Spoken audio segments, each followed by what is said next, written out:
Olá, neste primeiro episódio do Saúde na Cozinha, nós vamos falar sobre os alimentos funcionais. O que seriam eles, quais os principais benefícios para você e para a sua família, as suas principais propriedades. Aqui na nossa bancada, na nossa cozinha, a presença da professora do curso de nutrição, Simone Bernardes, e também do professor de gastronomia, Daniel Bonho. Obrigado pela presença de vocês nesse nosso primeiro programa. Tudo bem, Rodrigo? Gostaria de agradecer o convite para participar desse programa, com muito prazer, que a gente vai conversar um pouco hoje a respeito desse assunto. Olá, preparado, professor Daniel?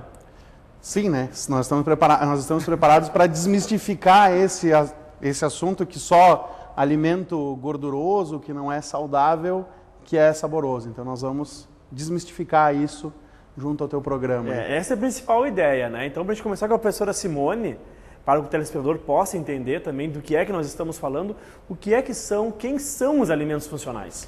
Então, alimento funcional é todo aquele alimento que, além dos nutrientes que o compõem, ele apresenta outras substâncias, outros componentes, sejam esses componentes nutrientes ou não, que têm benefício para o funcionamento do nosso organismo e, ao mesmo tempo, alguns deles podem reduzir o risco de determinado tipo de doença, como, por exemplo, doenças cardiovasculares e câncer também. Hoje aqui nós vamos falar de alguns deles, como é o caso do chocolate meio amargo, né? Nós vamos estar fazendo uma preparação, o professor Daniel vai estar fazendo a preparação de flan de banana e nós vamos estar utilizando aqui como alimento funcional o chocolate meio amargo.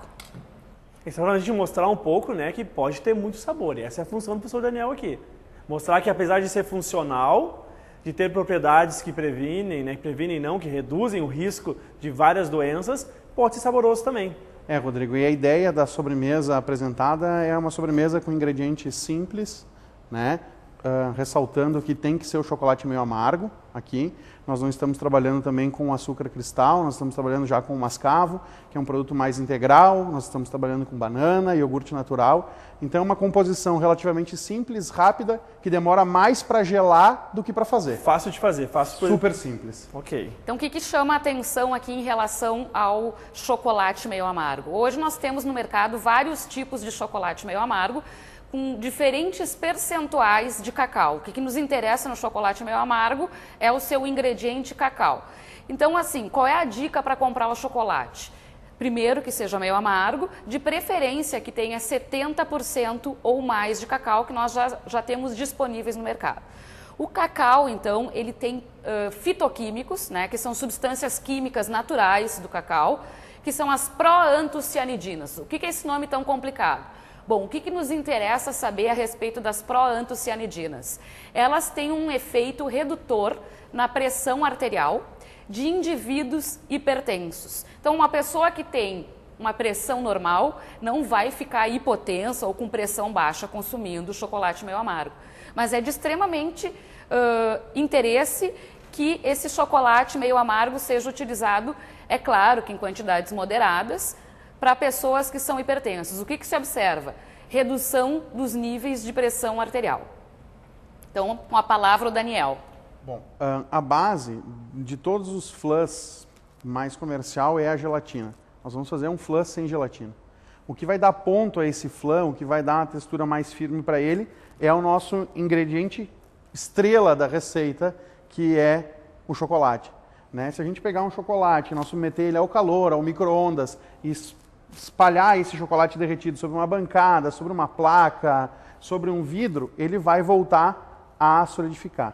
Nós vamos trabalhar agregando o ingrediente ao chocolate, né?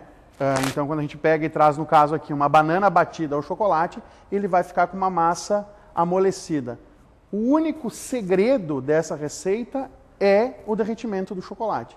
A gente não pode aquecer demais, eu vou fazer o processo em banho-maria, utilizando essa frigideira e um bowl de inox, mas não precisa ser necessariamente em banho-maria. Eu posso utilizar o micro-ondas para fazer exatamente o procedimento. O que não pode fazer é elevar a temperatura do chocolate. No momento que, quando eu elevo a temperatura do chocolate, ao qual eu separo o cacau da gordura, eu tenho o chocolate como se fosse fracionado e ele já não serve para mais nada, a não ser para o lixo. Então aqui nós vamos fazer com uma frigideira e levando a banho-maria. Em casa posso fazer no micro-ondas com o cuidado de que não vou botar 5 minutos no micro-ondas, vou botando de 20 em 30 segundos até derreter ele por total. Né? Feito isso, quando esse chocolate está derretido, eu vou agregar a ele a fruta, o açúcar e, por último, o iogurte. Tá? Bem simples. E cabe chamar a atenção também que, além da banana, pode-se utilizar outro tipo de fruta para fazer a base desse flan. Sim, nós podemos trabalhar com frutas que têm uma característica mais carnosa. Eu não posso fazer esse flan utilizando um suco de laranja, um suco de limão, mas uma fruta que ela seja mais rica em polpa, eu posso agregar a esse flan e eu vou ter um resultado muito similar. Exemplos de frutas. O morango é uma fruta que eu posso trabalhar aqui. No caso do morango, aqui nós estamos trabalhando a banana com açúcar mascavo. Eu estou trabalhando com 2/3 do peso da banana, eu estou trabalhando em açúcar. Se eu for trabalhar com morango, eu vou trabalhar com 50% do peso. Então, 100 gramas de morango, 50 gramas de açúcar. Então eu tenho que ter esses cuidados, porque as frutas têm uma concentração maior ou menor do açúcar natural delas. Então isso também tem que ser levado em conta. Se eu tenho uma banana mais passada, aquela banana que geralmente o pessoal joga fora em casa, que ela está bem escura, para fazer essa sobremesa ela é perfeita, porque ela vai concentrar o açúcar nela, ela já vai estar mais amolecida, e eu vou ter mais açúcar natural da fruta e eu não preciso agregar um açúcar externo a isso. Então eu posso trazer isso, posso fazer com pêssego, posso fazer com maçã, né, com o próprio mamão, e aí eu vou agregando isso ao chocolate. O interessante é ir testando a receita. Por quê? Porque conforme a fruta eu vou ou adicionar mais açúcar ou mais chocolate, mas eu vou ter que fazer o equilíbrio. Mas com esses 4 ingredientes aqui eu consigo fazer esse nosso flan sem gelatina e utilizando o chocolate meio amargo.